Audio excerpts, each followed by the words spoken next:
In today's video, I am going to teach you how to create a mind map with Google Notebooklm. To begin, open your web browser and go to Google Notebooklm. If you are not already signed in, you will need to sign in with your Google account so you can access your notebooks. Once you are on the Notebooklm page, take a moment to confirm that you are in the correct notebook where you want your mind map to live. Notebooklm is designed to help you work with your sources and notes, and the mind map view is a great way to organize ideas visually. When you are ready, look for the option labeled Mind Map in the Notebooklm interface. The exact placement can vary slightly depending on screen size, so make sure your browser window is not overly zoomed in and scroll if you need to.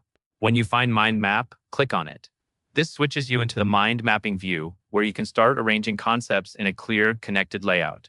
After you click Mind Map, give the page a second to load the view. If you have already added content or sources to the notebook, the mind map area may help you organize themes and topics based on what is in your notebook. If you do not see what you expect right away, stay calm and double-check that you are in the right notebook, then try clicking Mind Map again.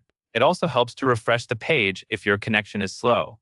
As you work in this view, keep your goal in mind. A mind map is most useful when it stays simple and readable. Use short, clear labels for ideas and focus on grouping related concepts together so the relationships are easy to understand at a glance. If you plan to present or share your screen later, increasing your browser zoom slightly can make the map easier to read without changing your content.